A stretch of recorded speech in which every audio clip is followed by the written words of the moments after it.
Wellness, welcome. This is Josh of Inner Skilled, and today I have Lee Carlson with me. Lee, what's going on? Hey Josh, nice to be here. Looking forward to it. Well, thanks, Lee. We were having some technical challenges to begin with, but that's thus is life on the internet these days, right? It's part of it. So, who is Lee Carlson? What kind of work does he do? So I am a longtime Zen Buddhist practitioner. I've been studying seriously since around 2000, so 25 years, a little before 2000. And I am a writer. I started my career as a writer in journalism in New York, and I switched over to writing books. This is my second book that I've written about Zen and about really, this is about what it's like to study with a great master. I'm a big believer in storytelling. So this is, I believe people learn through stories. And so I've told the story of my time with Peter Matthiessen, who some of your listeners may know, who was a very famous writer and Zen master. He wrote a seminal book called The Snow Leopard, which was back in the 70s, which really introduced a lot of people in the West to the whole idea of Zen and mindfulness. And, back then it's hard to imagine these days when, Fortune 500 companies are teaching mindfulness and when there's a yoga studio on every corner. But back then in the 70s, it was very radical, very unusual. And he was one of the people, not the only one, but he was one of those sort of early pioneers in the West that brought that whole idea of Eastern thought and meditation to a wider audience.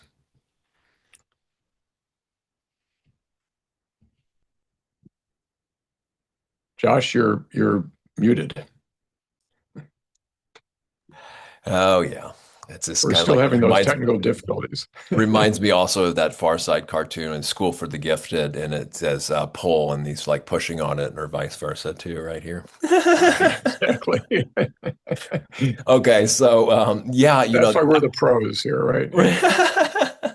sometimes it's I have a little bit of Zen familiarity or whatever. I the I practiced in South Korea, did Kolche for 1 month. It's South Korean Zen, but the other stuff is just like what is it? Not Rinzai, the other one, Soto, a Sōtō. few Soto sits. So I wouldn't really consider that much familiarity. Because Zen's a huge world too, and there's a lot of common misconceptions. But I'd imagine a lot of people here listening to this, they'll have a somewhat of a better idea than just your average Joe off the street. But then again, there's beginner's mind too. But this and the whole notion of mass, I will say that I also practice a little bit under a Chan master, but he's also does Theravada too. So it's a really interesting blend. But that aside, this notion of masters, and I was never really keen on this term to begin with, just because of the baggage here in the States, I think it has, but then we have Dharma master, and I'm kind of okay with that one. And mastery is a good one. But this notion of I like to use shifu actually when I can, when it's appropriate. But talk about this because there's also teachers. Now I resonate with the teacher thing as much more because I found so much benefit from working with my teacher now too. It's just off the charts when I didn't start off that way. But what I'm getting at this particular individual you're talking about, and um, yeah, I just briefly looked up, and I've heard that title. I haven't read Snow Leopard, but.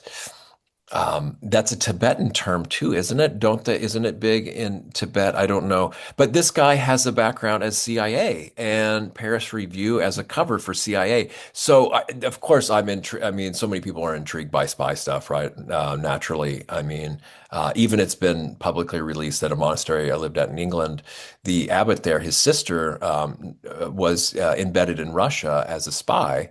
Not even, I mean, retired now or whatever, and that's come out publicly from what I understand. And it doesn't really apply, I guess, anymore. But then you have people say, once CIA, always a CIA. So let's start with this really intriguing character to begin with. Did you know when you met him? When did you find this out, though, as far as the timeline or any of that? And yeah, start a little bit on that, so I know what to ask about that. Sure. So first of all, when I would say to Peter, I remember one time I was having this conversation with him, and I called him a master, and he said, "Oh, he said other people call me a master, but he said I'm a student." He said, "I don't call myself a master." I call him a master because he really was. He was very masterful. He taught me a lot, and he was at a level that I've rarely met teachers to be at. So to differentiate him a little bit, I think I call him a master, just because it really does. He mastered something very important. It's a mastery, as you say. I like to think of the fact that I met him when I read The Snow Leopard. I was in college. It was the late 70s when the book came out. And it's a memoir, just like my book is a memoir. And so you really get to know him on a very visceral level. He goes very deep. He just lost his wife from cancer. He went to the Himalayas in search of meaning.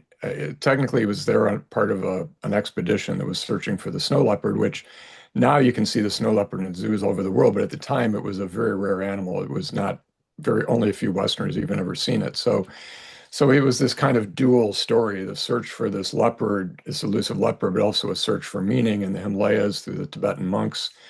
So that's when I first quote met him. But then years later, I'm living on Eastern Long Island. I was a journalist in New York, and I'd moved out of the city, and I was out by the Hamptons.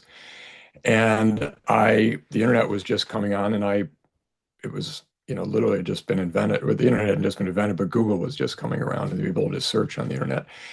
And I searched him, I Googled him, and I found out where he lived, and I found his address because I remembered reading the book that he lived somewhere out in that area. And and so I sent him a letter and just said, hey, because I had heard through the grapevine that he was taking on students, or he had some very small group of students that he was teaching. And I sent him a letter saying, I'm in your neighborhood. I'd love to have you as my teacher if you're taking any new students. And he sent me a nice note back saying, yeah, come on over. And that started a 15-year journey with him. At the time, it was not revealed that he had been in the CIA. That was not any public knowledge at that point. But I knew that he had founded the Paris Review. I'd read a lot of his books, and he was quite the figure. And he had a real presence about him as well. The CIA spy thing is interesting to me for a number of reasons. My aunt is a woman named Joanna Macy, who was also very well known in Buddhist circles. She was one of the first Western women to become a Buddhist nun. She was in India in the Peace Corps with her husband when the Chinese invaded Tibet, and she went up into the mountains to help the refugees. She had no interest in spirituality at the time at all. She was just there to do good work in the Peace Corps and help the refugees and that sort of thing. And because of what she saw these people who were just amazing. They had this presence about them. And even though they were being murdered and driven out of their homeland, and the monasteries were being torn down and everything, they still had this joy of life about them. And she was like, how can this be? How can you have this attitude? And so that started her down the road.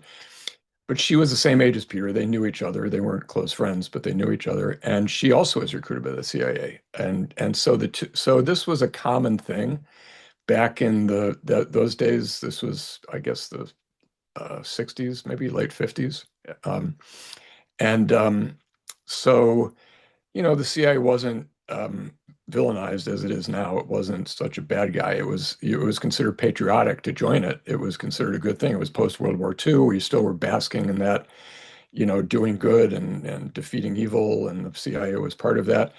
And if you were young and intelligent and went to a good school, as Peter went to Yale, my aunt, I think she went to Smith or one of those seven sisters, and she was fluent in languages. And so they recruited her for her language abilities. They recruited Peter because he was a good writer and he also was fluent in languages. And so but both of those people, after a while, they were like, yeah, this is not the path I want to take. And they went off in a totally different direction. I like to tell both of their stories, and Peter's story especially, as evidence that people can change, that people do change. And so the man that I knew, because I met him when he was, around 70 and in his early 70s. And so that man that I met and I knew never would have joined the CIA. He was a Zen master, a Buddhist. It was Sōtō Zen. Speaking of what kind of Zen he practiced, he was a Sōtō Zen practitioner, which is considered the sort of gentler form of Zen, whereas Rinzai is a little more militant and a little more strict. So yes, there is that background, there is that spy story, and some people are like, "Wow, how can he do that?" But if you understand what was happening when he did it, when my aunt did it, you understand what they saw, you understand how they changed, and I think it's an interesting story. Oh, absolutely. I don't want to speak for him, just repeating some things that I've heard. And my guess was that one of the reasons why it was considered or people had that idea is they didn't have the internet back then. They couldn't really do all the deep research really as quickly as they can now and see all the things involved back then. The media sources were way less. Through Project Mockingbird, a lot of the journalists were compromised, and so, yeah. And then once people can kind of find out more for themselves, they look at the people involved in the early forming of the CIA. They were no angels, right? And, it's a dirty business.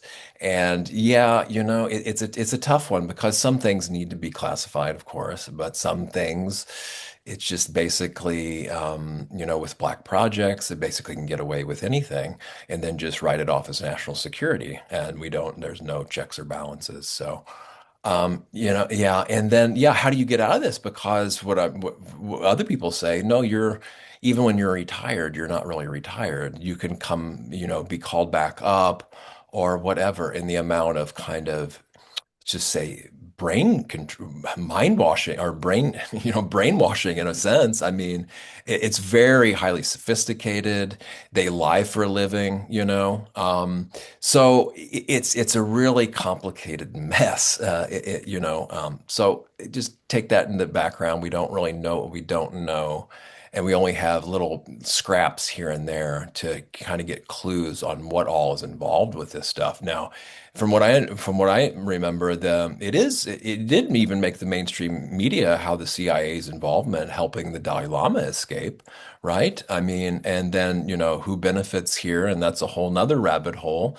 But yeah, I want to keep it to Zen a little bit. The with a friend of mine, practice friend in California, said something like Soto for the peasants and Rinzai for the samurais.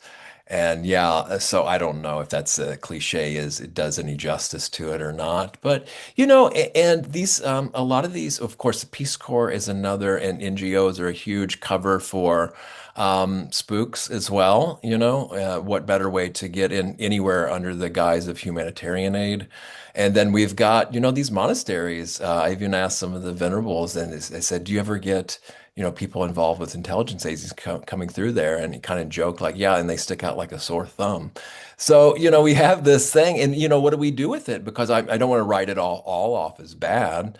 It's just kind of the nature of the game, so to speak here. And maybe it's my misunderstanding of Zen, but Zen, some of it is technically correct. It's just to me, if I would have any kind of criticism, it lacks a heart in a sense, like the Brahma-viharas and Theravada. Now, I know Zen is really good on compassion, the compassion element. I mean, because that's kind of the flavor of emptiness in a way. It's just there's these other Brahma-viharas, well, equanimity, of course, too, but this rejoicing, this and being happy for other people's happiness. Of course, I see some of it, and loving kindness or metta or goodwill. But, if they're teaching samurais this, so I'm sorry with the long-winded thing. I guess I want to press you just a little bit more on do you really think it should be blown off, some of these connections and things, or yeah, and talk about his transformation then. If you didn't detect it to begin with, and then you did, like, why do you think he went to the Himalayas? What do you think happened there to cause a transformation? When was he inducted? Do we even know?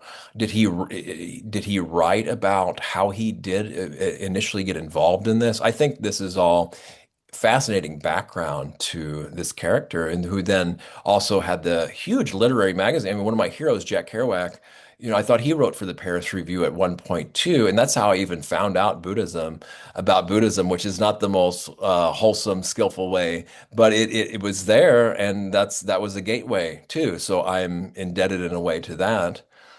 Yeah. Sure. So, yeah, I mean, Jack Kerouac, The Dharma Bums is one of my favorite books. And that, that was in the zeitgeist then. You had Allen Ginsberg, you had Kerouac, they were, the whole idea. You had this whole beat scene that was very informed by Eastern thought and Buddhism at that time because it was new, it was fresh, and it was a very different way to think than the Western way that everybody had been taught. So, just to back up a little bit, I'll go back to the very beginning of our conversation. You said, yeah, a lot. So, most people listening will know something about Buddhism and Zen, but for those that don't, Buddhism is a giant religion. It's like, Christianity, and over 2,500 years, it's split into Catholicism and Protestantism, and then it's further splits into Greek Orthodox, Catholicism and whatever. Buddhism is the same way. It spread into Theravada, which is more like Southeast Asian, and then it spread to China, where it became Zen, and then from China it spread to Japan. And in Japan, there were a number of sects. And yes, Rinzai is the stricter set, and there is a lot of history there where the samurai sort of appropriated Zen for their own use, and there's a lot of political intrigue where, especially in China, and also in Japan, where the priests who agreed to kind of go with the emperor kind of thing, they got his blessing, and so their form of Zen would get, raised up. I mean, there's a whole crazy history. But so Peter had studied with both Rinzai and Zen masters before he went to Tibet, or to Nepal, rather, excuse me. If you read in the Snow Leopard, he had started. His wife had met she had actually started before him, and she'd met these Japanese Zen masters who had come to New York, and she'd started studying with them, and she introduced him to it. And so he had started down that path. And then she got sick. She dies of cancer. He's very much into Zen at this point. He was the kind of person that just threw himself wholeheartedly into whatever he did, sort of like me. It's like, just full speed ahead, no just toe in the water stuff. And so because he was a famous writer and a naturalist at that point, and he wrote a lot for the New Yorker, and he had found the Paris Review, but he'd written a lot of books. He wrote a book called Wildlife in America. So he was asked to go on this expedition to Nepal, search for the snow leopard, and he knew that he knew that if he went and did that and wrote about that, that he would also be able to visit some monks and the Tibetan Buddhist monk whole thing, which is very different than Zen in some ways, but it's very similar in other ways. When you talk about the Brahma Viharas, which people who don't know what that is, they're the four Brahma Viharas, which are kind of the four abodes, they're called in English. It's the home. It's the four places you can really live as a being. Um, that's not emphasized as much in Zen. Zen pares away things. And Zen, where, the Tibetans have, gold robes and incense and bells and lots of, 8 this and 20 that and 4 this. And, there's a whole cosmology.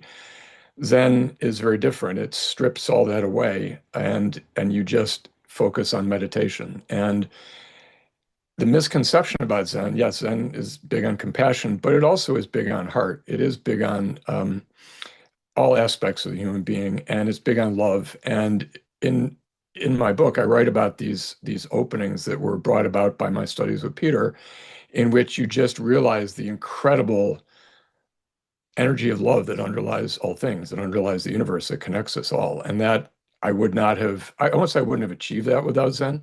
Peter always used to say to me, if it hadn't been for his wife and meeting those Japanese masters, he might have started studying with a Native American spiritual teacher, or he might have started studying with some Tibetan or some Indian teachers. He was a spiritual seeker. He became that. He wasn't when he was younger, but he was. And so it just so happens by serendipity that the spiritual path and the teachers that he studied with were Zen Buddhists, and eventually Sōtō Zen. Like I say, he started in Rinzai, but in America, a lot of people are like that. A lot of teachers are like that. They combine different traditions. My Aunt Joanna, because she started out in India and in the foothills of the Himalayas, and then she studied a lot.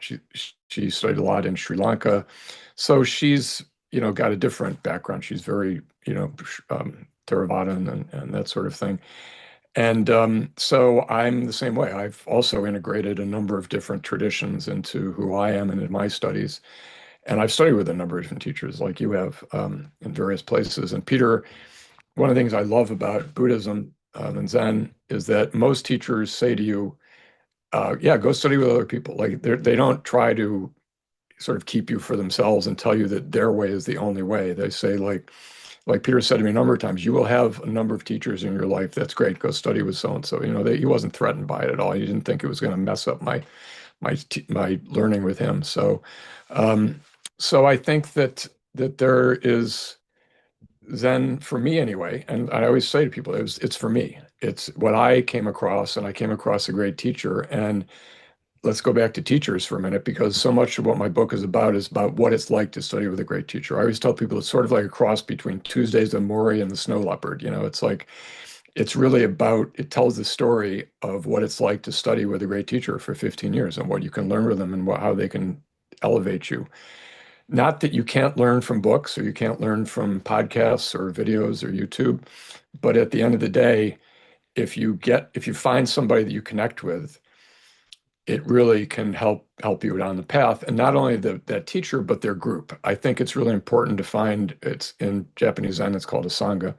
But I think it's important to find that sort of group, because a lot of what you're doing can be very strange to other people and even strange to yourself. And you can question what you're doing. You can question why you're spending the time doing this. And if you're with a group of like-minded people and you see their struggles that they're going through and you see what they're doing, and they just kind of like give you that confidence that what you're doing is the right thing. So Yeah, and I can only echo that as when I got into all this, I didn't have a teacher and I was doing kind of solo stuff and podcasts and I kind of wrote off the importance of it for a while. But then I come there's something about being in physical meet space with someone, right?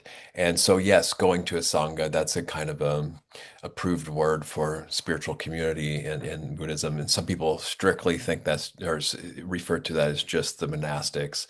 But then others, a wider is the people practicing together, the spiritual community, even lay people. And then some people expand it further to be like humanity or any kind of human relationship in a sense, any kind of heart-based interaction or something like that. And yeah, it's a whole different ballgame. And then teachers, yeah, my teacher now, I derive so much benefit from it. I can just go on and on and on. One of the things is I used to sit with questions way too long, and not big questions like in Zen where it's even more, but just these little finagling things, and waste so much time in practice. Now I can just put that on a shelf and say, oh, if that's really important, I'll just ask my teacher. I don't have to spend so much time on this kind of mediocre question that's really not that important. I can go right back to practice. Without that, it would become not obsessed, but in a way, preoccupied sometimes with minor questions, and it can be a waste of time. I found I would get answers, but then they would just answer to more questions, and it was only just part of so it's kind of never ending, of course, that way. That's just one of the main things. And someone that's more accomplished, I like the teachers too that want you to surpass them even, to go beyond. And when I was finding out all the things involved in Zen Master accreditation, let's just call it that, right? With in this quantum school, one of the many, many, many requirements is going and practicing in other traditions. They require their potential Zen masters to go, and I don't know how many different traditions it is to go and actually study with them. So it's a requirement to go outside your tradition to do that in there. And the Sangha too, yeah, it's wise association, wise friendship. That's who we're around. We're going to take on their traits. So this is the Buddha even said this is like the thing with Ānanda, right? Saying, oh, it's at least half the path. And he says, don't say that, Ānanda, don't say that. This is the entirety of the path. And I mean, what? I mean, that's a huge statement. I mean, maybe it's tailored a little bit just towards Ānanda. I don't know, but still, it's a big deal. And yeah, validation, right? It's not just me who's interested in this. And so I'll stop going on and on about this. So, like, but I do want to press you on this. Do you know anything about his induction into the CIA, though?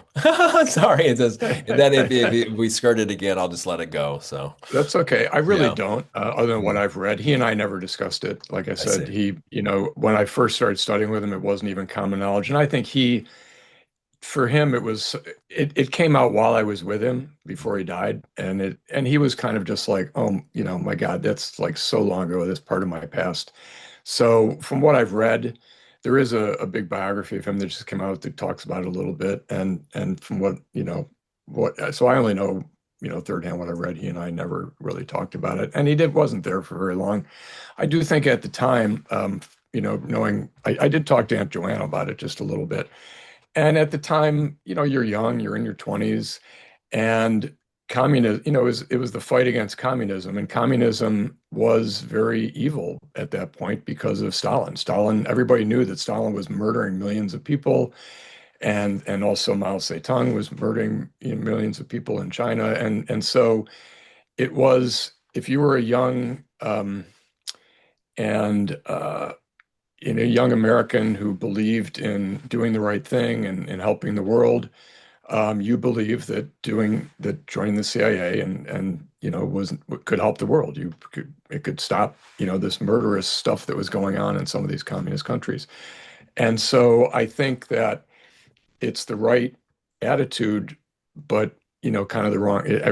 Eventually everybody realized it was sort of the wrong path. Not everybody. Some people are still in the CIA, but and so if you were the kind of person who had a personality that wanted to help save the world, you went from the CIA to Buddhism. So, and to, joining the CIA or joining the Peace Corps or whatever.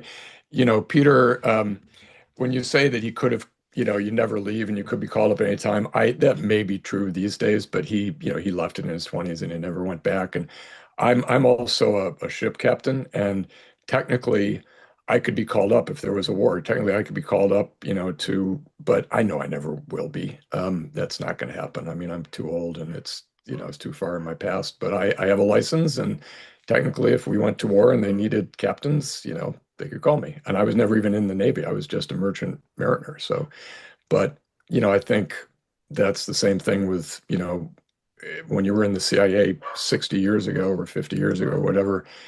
Yeah, technically maybe they could call you up, but it's not going to happen. You're not going to do it. So, It's a really different game these days too. There's so much more soft power, from what I understand, right? And we have this classic interview with this KGB agent, basically saying what's happening to America is how they infiltrated the Russia and installed socialism there. And he laid out how they did it, and can see really parallels in how it's been done to America, according to some. I don't.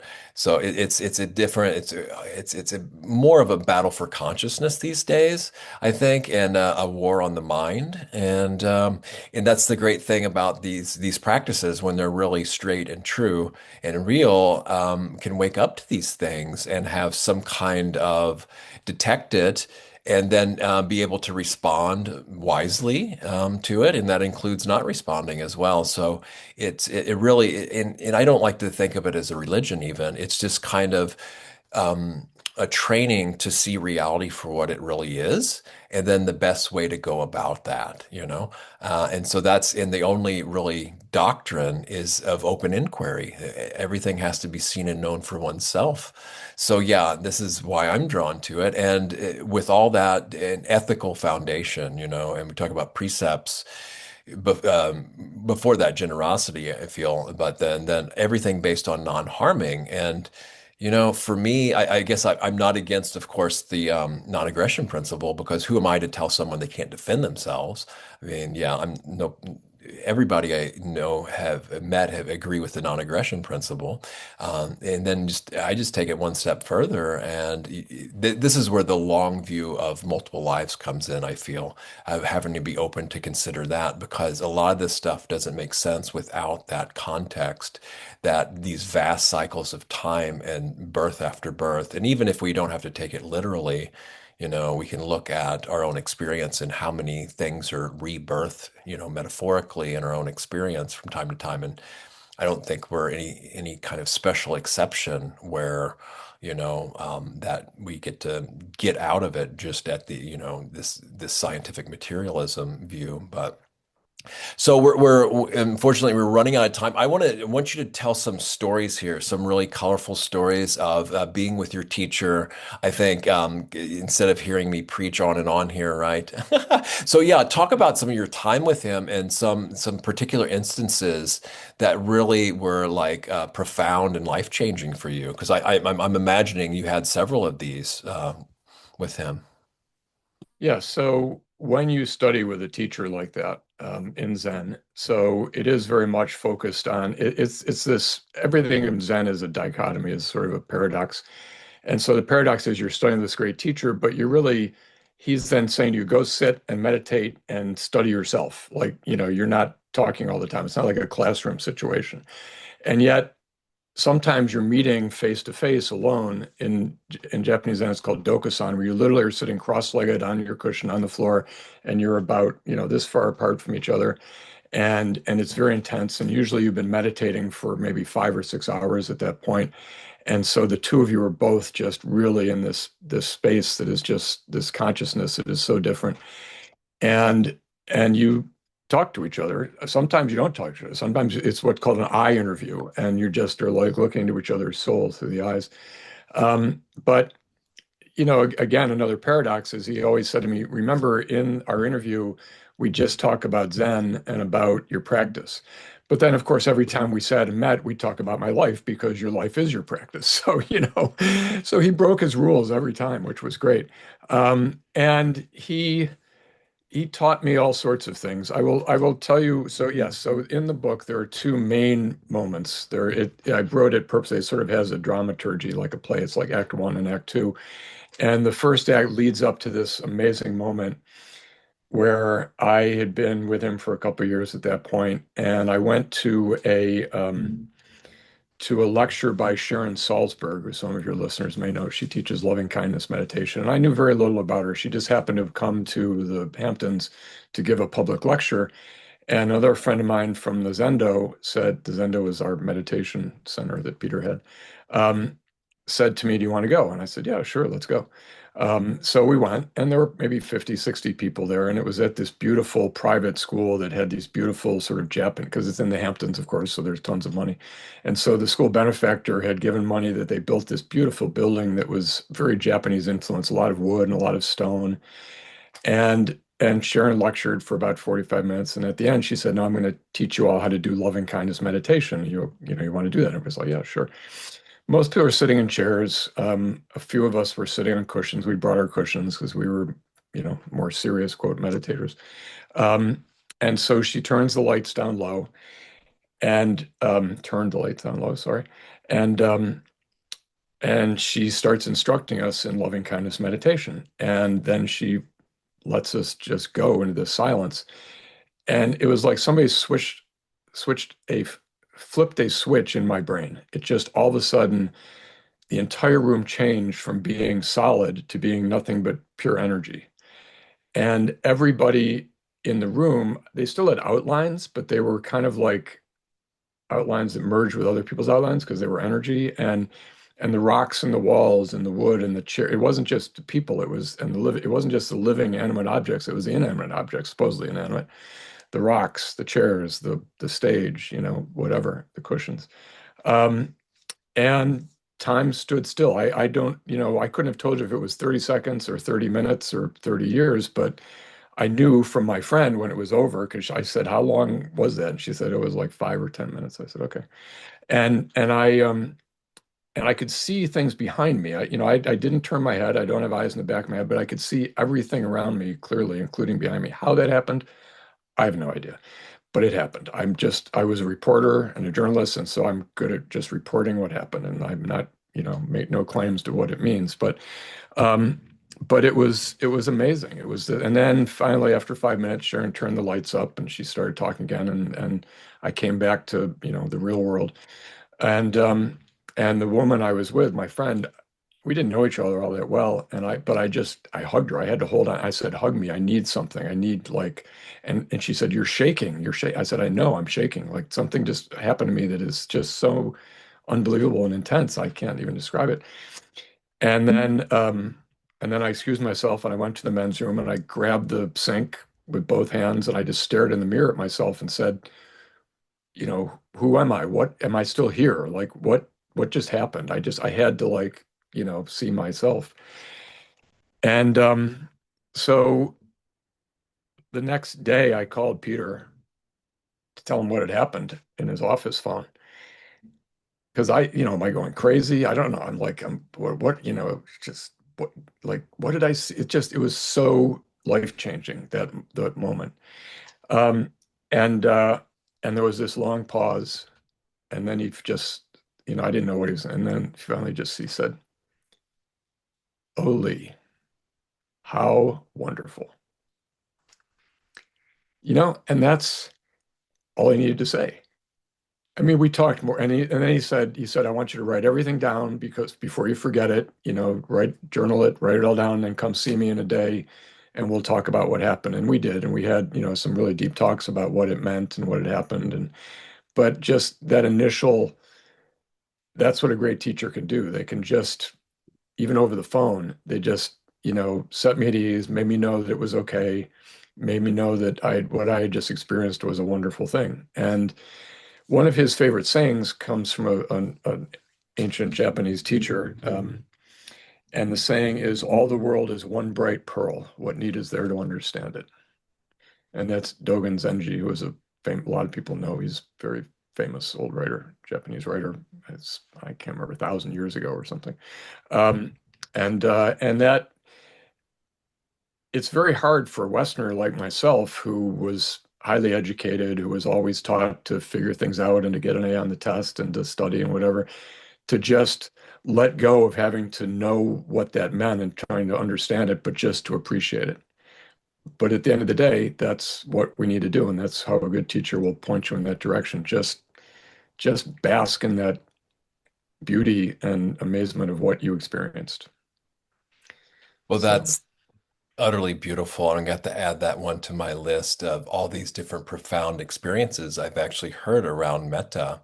And that is one of the more profound ones I've heard, but I've heard several, and Sharon Salzberg, her practice. Oh my gosh. She just talks at like the instructions are, as long as you're not drowsy, you're supposed to do metta continuously as long as you're not drowsy. That's the Buddha recommended, right? I think she has done that. She talks about how she's doing it when she's driving, just constantly. And as we know, this is one of the absorption of the 4D meditation objects can go into really deep states of absorption, which are then required for psychic powers and stuff too. And yeah, I could just go on and on and on. And my own experiences too, not quite as profound as that, but nothing to sneeze at either. And yeah, I'm just so glad you had that, and then also have digested and integrated that. And yeah, and what a beautiful, I mean, how succinct and perfect, so to speak, that answer was. Yeah, and very heartened to hear that. So, Lee, tell people how they can get in touch with you, and where they can get your book, anything else you got going on, and what you want to draw people's attention to. And then leave on a final message for the listeners, please.